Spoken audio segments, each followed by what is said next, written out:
Bienvenue sur la chaîne de la ppm. Dans cette vidéo, on va découvrir les variations d'une fonction polynôme du second degré à partir d'un exemple dans un TP. Dans la vidéo précédente, on avait défini les fonctions polynômes du second degré comme des fonctions définies sur grand R et pouvant s'exprimer sous la forme f de x égale ax au carré plus bx plus c avec a différent de 0. Notre objectif maintenant est d'étudier les variations d'une telle fonction et d'obtenir un résultat général. Pour cela, je vous propose de partir d'un cas particulier et de voir si on peut en tirer des informations. Par exemple, recherchons les variations de la fonction définie sur grand R par, pour tout x réel, f de x égale 5x au carré moins 30x plus 41. La première idée qu'on pourrait avoir pour essayer de conjecturer les variations, c'est de représenter cette fonction. Par exemple, dans GeoGebra. Quand on observe la courbe obtenue, on constate qu'elle ressemble à une parabole, c'est-à-dire à la courbe de la fonction carré, qui à tout x associe x au carré. Traçons cette fonction pour voir dans quelle mesure ces deux courbes se ressemblent ou sont différentes. Dans ce repère, on a tracé la courbe de f et la courbe de la fonction carré. On constate qu'effectivement, elles ont l'air d'avoir la même forme, mais l'une est plus resserrée que l'autre, et la courbe de f descend plus bas que la courbe de la fonction carré, et elle se situe un peu plus vers la droite. Mathématiquement, que faudrait-il modifier dans la fonction carré afin qu'elle corresponde à la fonction tracée en bleu, c'est-à-dire à la fonction f que l'on étudie?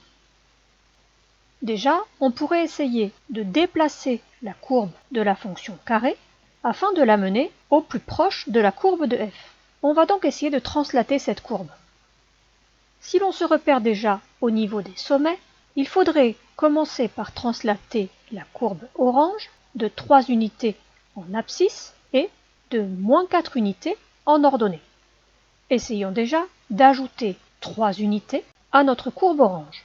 Traçons donc la courbe d'équation y égale x au carré plus 3. On obtient une nouvelle courbe qui n'est pas du tout là où on aurait voulu. On aurait voulu déplacer la courbe vers la droite et à la place, on a déplacé la courbe orange vers le haut. Autrement dit, lorsqu'on ajoute 3 à x au carré, cela translate la courbe verticalement. Et si j'avais ajouté un nombre négatif, par exemple ici moins 4, j'aurais pu décaler la courbe vers le bas. Y égale x au carré moins 4, on obtient bien la courbe de x au carré translatée de 4 unités en ordonnée vers le bas.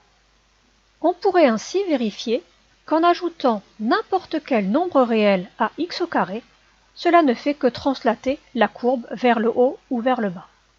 Je crée un curseur qui correspond au nombre k que je décide d'ajouter à x au carré, et je peux le modifier pour constater que la courbe est effectivement translatée verticalement en fonction du nombre k que je décide d'ajouter à x au carré. Je mémorise que pour translater verticalement une courbe, il suffit d'ajouter une constante k à l'image, ici y égale x au carré plus k avec k égale moins 4. Maintenant, je veux translater la courbe horizontalement également. Pour translater la courbe horizontalement, il faudrait que le sommet ne soit plus en 0, mais en 3.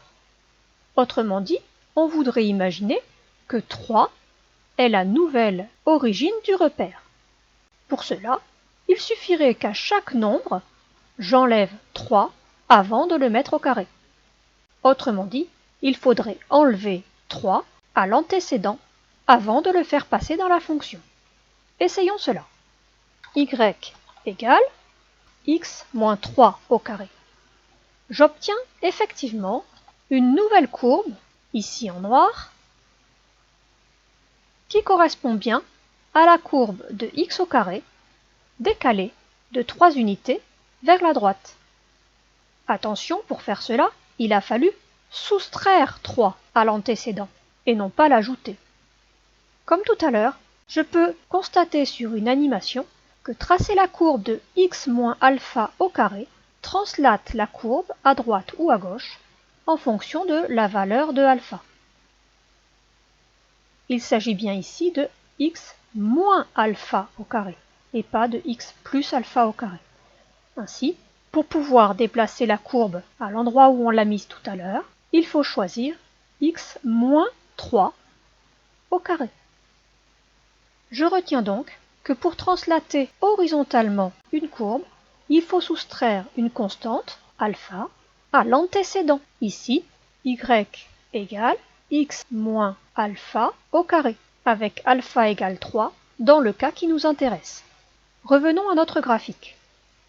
Nous sommes parvenus à translater la courbe de 3 unités vers la droite en traçant y égale x moins 3 au carré et à translater la courbe de 4 unités vers le bas en traçant y égale x au carré plus moins 4. Ainsi, pour translater la courbe et faire coïncider les deux sommets, on va choisir de tracer x moins 3 au carré moins 4. La courbe obtenue est simplement celle de y égale x au carré qui a été translatée. Les sommets coïncident, mais les courbes ne coïncident pas encore. En effet, la parabole obtenue est trop large, il faudrait la resserrer afin qu'elle soit décroissante puis croissante plus rapidement, disons. Comment faire? Repartons de la courbe de la fonction carré. Si au lieu d'avoir y égale x au carré, on avait y égale 2 fois x au carré ou 3 fois x au carré, les valeurs augmenteraient beaucoup plus vite. Voici donc un curseur qui va me permettre de modifier la courbe de la fonction carré.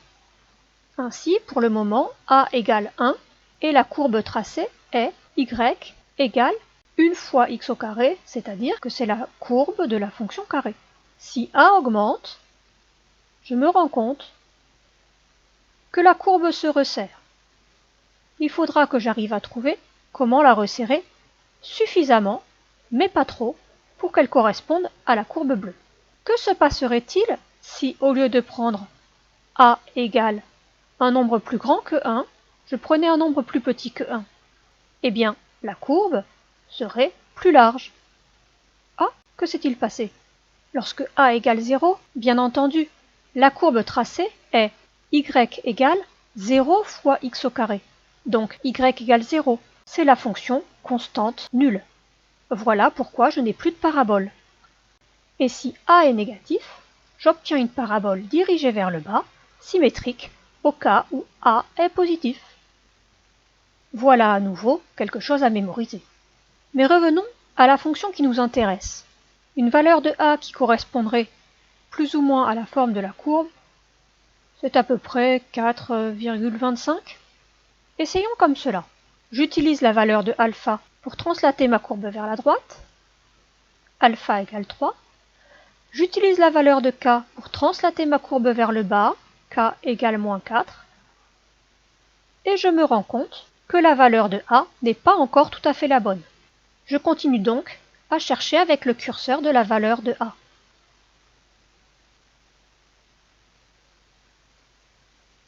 Lorsque a égale 5, il semble que les deux courbes soient parfaitement superposées. Nous avons donc une conjecture assez précise. Grâce à notre recherche expérimentale, on peut maintenant conjecturer que la fonction f peut s'exprimer sous la forme f de x égale 5 facteur de x moins 3 au carré plus moins 4. On retrouve 3, qui est la valeur de alpha, moins 4, qui est la valeur de k, et 5, qui est la valeur de a. Pour vérifier notre conjecture, il nous suffit de développer l'expression trouvée. Pour tout réel x, 5 facteur de x moins 3 au carré plus moins 4 est égal à 5 facteur de x au carré moins 6x plus 9 plus moins 4. Je développe 5x au carré moins 30x plus 45 moins 4, c'est-à-dire 5x au carré moins 30x plus 41. C'est exactement la valeur de f de x.